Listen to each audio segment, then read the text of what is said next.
pulang dari kekal. Dan hidup yang akan datang itu setelah jantung kita berhenti berdetak. Itu hidup di dalam kekekalan. Dan kekekalan ini ada dua, surga dan neraka. Tapi percaya saja bahwa kita yang percaya kepada Tuhan, tempat kita bukan di neraka, amin. Pasti surga. Nah, untuk itu mari kita belajar firman Tuhan ini, baru koreksi diri kita masing-masing. Kira-kira tempat saya di mana nanti? Nah, puji Tuhan. Nah, hidup yang sekarang dikatakan sana harus memiliki nama yang baik. Ini sekarang. Jadi selama kita hidup ini kita harus memiliki nama yang baik. Apa nama yang baik itu? Nama yang baik itu kalau di dalam bahasa Ibrani itu dikatakan di sana itu tulisannya Shem. Ternyata Shem ini sebutan atau sifat tentang pribadi yang melekat di dalam diri Tuhan.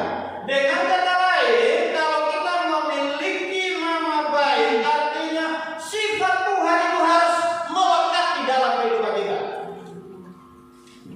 Karakter Tuhan itu harus melekat di dalam kehidupan kita. Jadi pengertian nama baik atau Shem tadi, yang pertama itu adalah memiliki reputasi yang seperti Tuhan miliki. Apa itu reputasi? Reputasi adalah suatu gambaran yang ada di dalam benak seseorang yang memberi penilaian kepada kita. Orang akan nilai kita seperti apa? Kalau kita selama hidup kita ini baik, pasti kesannya pun mendatangkan hal yang baik. Apa yang cerita tentang kita? Sampai hari ini kalau saya bayangkan obat atau orang tua kita yang sudah di Tuhan, ada yang saya kenang dari sama dia. Saya tentu saja jarang ketemu, jarang komunikasi. Tapi sekali ketemu, yang saya kenang itu senyumnya atau ketawanya.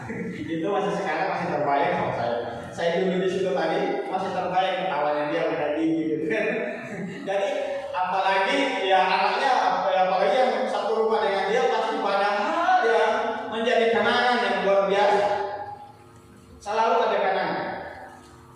Dan saya percaya bukan cuma kenangan yang di rumah, mau di luar rumah pun pasti ada kenangan yang baik yang ditinggalkan oleh almarhum.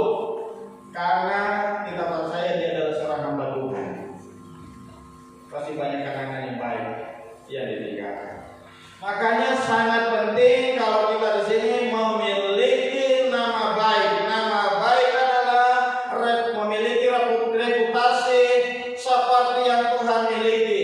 Orang nilai kita seperti apa, orang berikan penilaian kita seperti apa, itu terpancar dari kehidupan kita. Kalau kita jelek kelakuan kita, promosinya pun kepada orang lain jadi jelek. Percaya saja. Contoh saja kalau kita jual barang, lalu kalau kita tidak ramah sama pembeli, itu promosi gratis untuk menjelekkan kita.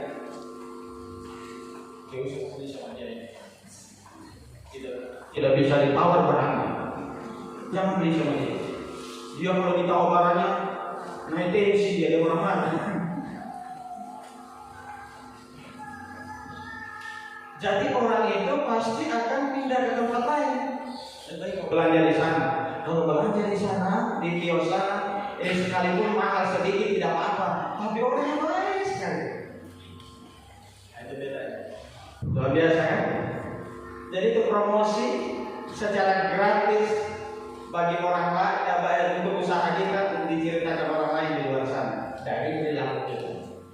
Tapi saya percaya kita semua di sini aku yang baik. Amin. Puji Tuhan.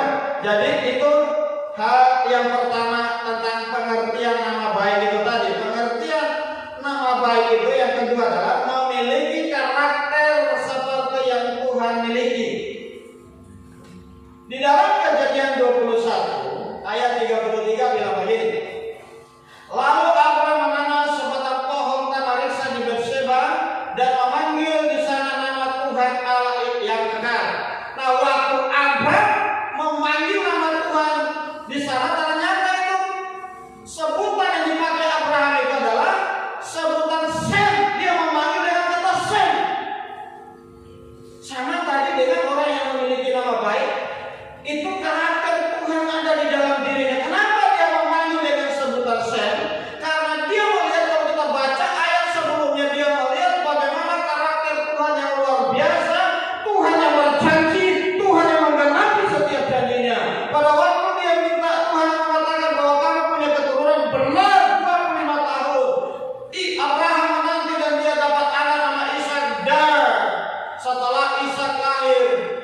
Abraham berdoa dengan memanggil Tuhan, benar-benar Engkau adalah Allah Shem, Allah yang menggenapi janji yang tidak pernah ingkar janji. Sekalipun saya sudah berdosa, karena Abraham sudah menganggap bahwa Tuhan itu tidak menggenapi janjinya dan dia sempat terbujuk rayu oleh istrinya untuk mengambil Hagar sebagai istrinya. Tetapi puji Tuhan, setelah dia melihat Tuhan yang dia sembah, Tuhan yang tidak pernah ingkar janji, luar biasa. Milikilah karakter Tuhan di dalam kehidupan kita selama kita di dunia. Kalau engkau janji sama orang, jangan ingkar janji. Amin. Tepati janji ini, sekalipun susah. Jangan janji, ya kita ketemu jam 10, yang berjanji jam 12 belum kelihatan. Ya, pengalaman saudara lah yang lebih tahu itu, pernah jadi pelaku atau jadi korban itu saja. Kalau jadi pelaku bertobat saja, kalau jadi korban kalau sadar saja. Ya kan? Kita cuma begitu, dua hal itu saja. Kita jadi pelaku, janji orang ternyata tidak tepati, orang lain kasihan jadi korban, dia sudah tinggalkan pekerjaannya. Tapi saya percaya kita anak-anak Tuhan, kalau kita mau disebut sebagai orang-orang yang memiliki nama baik, nama yang harum, maka milikilah karakter Kristus di dalam kehidupan kita, sehingga orang akan melihat ini beda dari yang lain. Bapak Ibu Saudara kekasih, perbuatan kita itu lebih berbicara keras daripada perkataan kita. Kalau kita tunjukkan karakter kita dengan melakukan perbuatan-perbuatan yang baik, percaya saja tanpa ngomong pun orang akan bisa memberikan penilaian yang baik pada kita. Amen. Ada satu ilustrasi di seminar hamba Tuhan. Pengkhotbahnya, pembicaranya bilang begini: ikuti apa yang saya ucapkan. Jadi mohon digarisbawahi, ikuti apa yang saya ucapkan. Mari angkat tangan, semua peserta angkat tangan. Lalu dia bilang begini, mari letakkan tangan di pundak, tapi tangannya itu dia letakkan di atas kepalanya. Sebagian besar mengikuti apa yang dia lakukan, taruh tangan di mana? Di kepala. Tapi kan garis bawahi tadi, ikuti apa yang saya katakan. Yang dikatakan dari mana? Di pundak. Dan apa maksudnya itu? Maksud ternyata orang lebih melihat kita daripada mendengarkan kata-kata kita. Jadilah berkat, miliki karakter Kristus selama yang ada di dunia. Nah, sekarang hidup yang akan datang. Hidup sekarang adalah jaga nama baik, miliki nama baik, miliki reputasi yang baik, miliki karakter Kristus, dan yang kedua, hidup yang akan datang. Hidup yang akan datang adalah hidup bersama Tuhan di surga. Amin. Hidup kekekalan. Tapi saya bilang tadi kan, kekekalan itu udah Tuhan. Kalau itu punya nama baik tadi pasti di surga. Amin. Pasti di surga. Nah, kenapa hari kematian lebih baik daripada hari kelahiran dikatakan di sana? Nah, ini ada 2 atau 3 hal yang saya mau bagikan. Yang pertama, nama baik lebih berharga daripada kekayaan. Lalu hari kematian itu lebih baik daripada hari kelahiran, karena hari kematian orang percaya itu sama dengan jalan untuk menempati rumah yang Tuhan sudah sediakan bagi kita di surga. Itu cuma jalannya. Orang tua kekasih kita, rumahnya sudah selesai 40 hari yang lalu, sudah dibagi 2, rumahnya sudah selesai. Dia sudah boleh pulang. Sudah boleh pulang dia karena rumahnya sudah selesai. Yang kita masih hidup ini, rumah belum selesai. Bagaimana? Bahannya dari mana? Bahannya dari karakter kita ini. Jaga perkataan kita, pergaulan kita, supaya nanti rumah kita di sana betul-betul sudah rampung semua buat Tuhan. Haleluya. Jadi itu hal yang pertama, hari kematian lebih baik karena kematian adalah jalan untuk menempati rumah yang Tuhan sudah sediakan bagi kita. Yohanes 14 ayat 1 sampai 4 bilang begini, janganlah gelisah hatimu, percayalah kepada Allah, percaya juga kepada Aku. Di rumah Bapakku banyak tempat tinggal. Jika tidak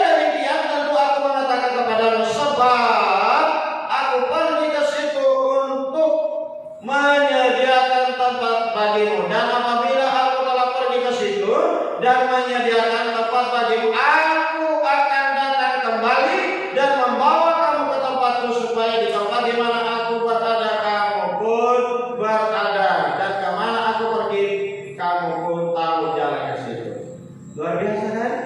Jadi orang tua kekasih kita sudah selesai rumahnya 40 hari yang lalu, dia sudah ke Tuhan, dan Tuhan sudah datang pagi hari, boleh pulang Bapak, selesai rumah. Kita ditinggalkan, tinggal menunggu giliran. Tunggu giliran. Kira-kira rumah saya ini sudah berapa persen? Rumah saya ini kira-kira sudah berapa persen? Apa tinggal atapnya? Atau tinggal satu lembar dari atap maksudnya kayak itu? Ya, masing-masing kita ini ada waktu yang Tuhan sudah tetapkan di dalam kehidupan kita. Corona itu cuma jalan saja, kalau memang Tuhan memanggil dalam corona itu cuma jalan saja, intronya Tuhan. Ada kesaksian yang saya dengar, dia punya saturasi oksigen itu tinggal 30. Orang 60 saja itu sudah gen, 80-70 itu sudah setengah mati. Dia saturasi oksigen tinggal 30 dan dia rohnya sudah di bawah Tuhan. Ditunjukkan semua keadaan di surga. Setelah itu dia bilang, kamu pulang dulu, belum selesai rumah, tidak ada waktu. Dan waktu dia kembali, dia bagikan kesaksian itu saya dengar waktu ada Zoom lah sekalian juga dibagikan di YouTube, saya nonton di situ, luar biasa. Kalau saudara nanti cari di Zoom kesaksian Corona kesaksian tentang Corona itu, ketemu di situ, namanya Rona. Nah, puji Tuhan. Lalu bagian selanjutnya adalah hari kematian lebih baik itu karena kematian orang percaya sama dengan beristirahat dari jerih lelah selama kita ada di dunia ini. Kira tidak sampai hidup di dunia ini? Sampai. Banyak orang banyak. Sedikit sudah mengeluh, tersinggung sudah mengeluh, orang tidak bayar utang apalagi mengeluh. Ini ada dua lagi, korban ada pelaku. Yang punya utang bayar cepat, dia seolah. Tahu ada di sini loh. Bapak Gembala tidak bisa sama saya. Jangan kira Bapak Gembala dikasih tahu saya punya utang. Haleluya. Karena salah saja. Ayat Wahyu pasal 14 ayat 13 sudah bagi. Tenang, saya sudah selesai ya. Saya coba ulang. Wahyu 14 ayat 13. Dan aku mendengar suara dari surga berkata, tuliskan, berbahagialah orang-orang mati yang mati dalam Tuhan sejak sekarang ini. Sungguh kata Roh, supaya mereka boleh beristirahat dari jerih lelah mereka, karena segala perbuatan mereka telah menyertai mereka. Luar biasa. Orang tua kekasih kita sudah beristirahat dari jerih lelahnya selama di dunia ini. Boleh pulang, tidak merasa sakit lagi, tidak ada pengeluhan lagi selama ada di dunia, karena sudah selesai rumahnya dan sudah beristirahat dari setiap jerih lelahnya. Kembali lagi dengan kita yang masih hidup, semua ada waktu kita. Bapak Kepala sini punya kesaksian yang luar biasa. Hampir dia duluan. Buat kakak dari bapaknya. Ya, saya kira orang bulan tahu semua ceritanya. Kalau belum ada yang tahu ditanya seperti apa cerita itu. Jadi di UGD sudah tidak ada yang sanggup tangkap. Sedangkan saya saja karena tinju di diri. Si Albert yang keluar kata dia kata dia begini saya karena ya dia tidak sadar dalam keadaan dan orang berpikir dia sudah jadi. Tapi Tuhan tahu terjadi sekarang. Karena belum selesai rumah Pak, belum tugas. Yang terakhir kematian orang percaya adalah sama dengan kumpul atau reuni bersama dengan Bapa di surga. Kumpul sama-sama. Oh, di sana tidak ada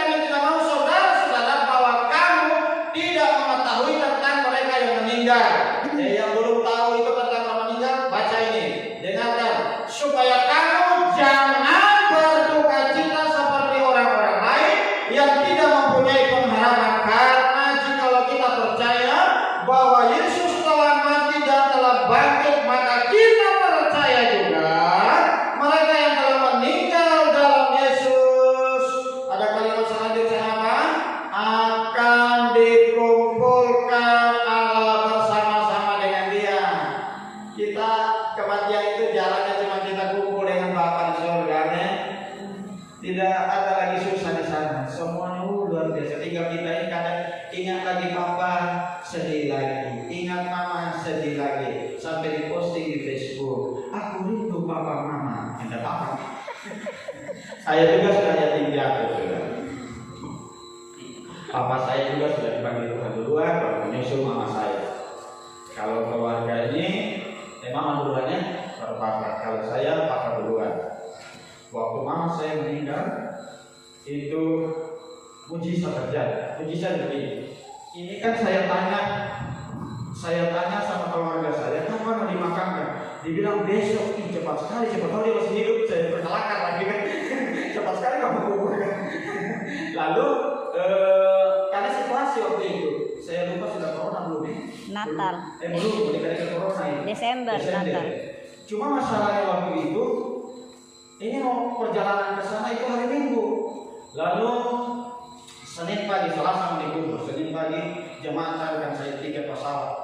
Luar biasa. Akhirnya Yosi juga ikut naik pesawat anak saya. Lalu kita sampai di sana, langsung begitu saudara-saudara lihat saya, mereka kayak sedih menangis begitu. Begitu mereka sedih nangis lihat saya datang, langsung saya akan bicara, mari kita berdoa. Akhirnya saya tidak jadi nangis. Mari kita berdoa. Oh, saya doakan mereka semua, kuat semua. Sebenarnya kalau saya ikut hanya waktu itu, aduh, ada lagi berbuat suara di situ orang menangis. Bisa terjadi seperti itu, tapi luar biasa Tuhan baik. Tuhan kasih kemampuan saya, karena saya tahu mama saya sudah selesai tugasnya di dunia, sudah dikumpulkan bersama-sama dengan Bapa di surga. Kiranya firman Tuhan pada sore hari ini untuk memotivasi kita, ingat dua hal yang lebih baik, nama baik dengan hari kematian. Selama kita hidup ini di dunia ini, jaga nama baik, miliki reputasi seperti yang Tuhan miliki karakter seperti yang Tuhan Yesus. Sehingga ketika kita dipanggil Tuhan, percaya kita dikumpulkan bersama-sama dengan Bapa di surga. Kita tunduk pertama, kita berdoa atas firman Tuhan. Glory to God. Tuhan Yesus. Bapa, terima kasih.